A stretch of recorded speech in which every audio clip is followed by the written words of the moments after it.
Hello, നമ്മുടെ ടെറസിലെ തിരുനനയുടെ part 3 video ഇടാമെന്ന് പറഞ്ഞിട്ട് കുറച്ച് നാളായി.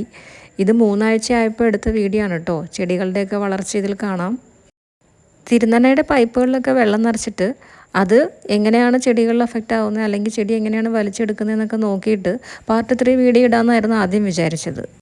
പക്ഷേ പൈപ്പുകളിലൊന്നും വെള്ളം നിറയ്ക്കാത്തതുകൊണ്ട് വീഡിയോ അങ്ങനെ ഡിലേ ആയി പോയി. ആകെ 2 പൈപ്പിൽ മാത്രമേ വെള്ളം നിറച്ച് നോക്കിയുള്ളൂ കേട്ടോ. ഹസ്ബൻഡാണ് ഈ ചെടികളെയൊക്കെ ശുശ്രൂഷിക്കുന്നത്. അതുകൊണ്ട് തന്നെ ആൾക്ക് ഈ തിരുനനയിൽ വെള്ളം നിറയ്ക്കുന്നതിനേക്കാൾ ഇഷ്ടം ചെടികൾക്ക് നേരിട്ട് വെള്ളം സ്പ്രേ ചെയ്ത് കൊടുക്കുന്നതാണ്. അപ്പോൾ കൂടുതൽ ചെടികളുമായിട്ട് ഇൻട്രാക്ഷൻ വരുമെന്നാണ് ആളുടെ ഒരു രീതി.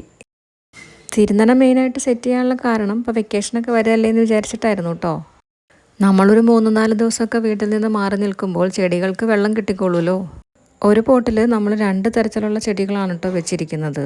ഒരു തക്കാളിയുടെ കൂടെ ഒരു വഴുതനങ്ങയാകാം, അല്ലെങ്കിൽ ഒരു വെണ്ടയ്ക്കയാകാം. അങ്ങനെയാണ് കേട്ടോ വെച്ചിരിക്കുന്നത്. ഇടയ്ക്ക് വെച്ചിരിക്കുന്ന ഈ കറുത്ത പോട്ടിലൊക്കെ ഇഞ്ചിയാണ് കേട്ടോ നട്ടിരിക്കുന്നത്. അത് പക്ഷേ തിരുനനയിലല്ല വെച്ചിരിക്കുന്നത്. വെള്ളം ഒഴിച്ചു നോക്കിയ 2 പൈപ്പുകളിൽ നമ്മൾ സ്ലറി ഡൈല്യൂട്ട് ചെയ്തൊക്കെ ഒഴിച്ചു നോക്കി കേട്ടോ. അത് ചെടിക്ക് നല്ല രീതിയിൽ തന്നെ കിട്ടുന്നുണ്ട്.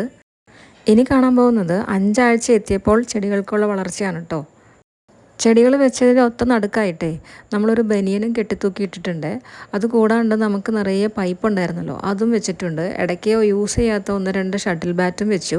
ഇതെല്ലാം കൊണ്ട് ഇപ്പോൾ പക്ഷികൾ എന്തായാലും നമ്മൾ ടെറസിലേക്ക് വരുന്നില്ല. ഈ കാണുന്നതാണ് കേട്ടോ നമ്മളുടെ ടെറസിലെ ഷീറ്റ് ഇട്ടിരിക്കുന്നത്. ചെടികൾ വെക്കാൻ വേണ്ടി തന്നെയാണ് നമ്മൾ ഇങ്ങനത്തെ ഷീറ്റ് ഇട്ടിരിക്കുന്നത്. ഇപ്പുറത്തെ ഭാഗത്ത് നമ്മൾ അലുമിനിയം ഷീറ്റാണ് ഇട്ടിരിക്കുന്നത്. അപ്പോൾ ചെടികൾക്ക് നല്ല രീതിയിൽ തന്നെ പ്രകാശം, അല്ലെങ്കിൽ സൂര്യപ്രകാശം കിട്ടുന്നുണ്ട്. ഇങ്ങനത്തെ ഷീറ്റ് ഇട്ടിട്ട് ഇപ്പോൾ 8 വർഷമായിട്ടോ. ഇനി നമ്മൾ കാണാൻ പോകുന്നത് നമ്മുടെ വേസ്റ്റ് മാനേജ്മെൻ്റ് ആണ്. നമ്മൾ ഈ ഡ്രമ്മൊക്കെ യൂസ് ചെയ്തിട്ടാണ് വേസ്റ്റ് മാനേജ് ചെയ്യുന്നത്. ഇനോക്കുലം ഇടും. പിന്നെ ഈ കാണുന്നത് ബയോബിന്നാണ്. അത് നമ്മൾക്ക് മുനിസിപ്പാലിറ്റിയിൽ നിന്ന് കിട്ടിയതാണ് കേട്ടോ. ഈ കാണുന്നതാണ് ഞങ്ങളുടെ ബയോഗ്യാസ്. ഇപ്പോൾ ഈ LPG ക്ഷാമമല്ല എല്ലായിടത്തും. ഞങ്ങൾക്ക് എന്തായാലും രാവിലെയും വൈകുന്നേരം ഓരോ മണിക്കൂർ ബയോഗ്യാസ് കിട്ടുന്നുണ്ട് കേട്ടോ. അപ്പോൾ ഇന്ന് ഇത്രയേ ഉള്ളൂ. അടുത്ത വീഡിയോയിൽ കാണാം. താങ്ക്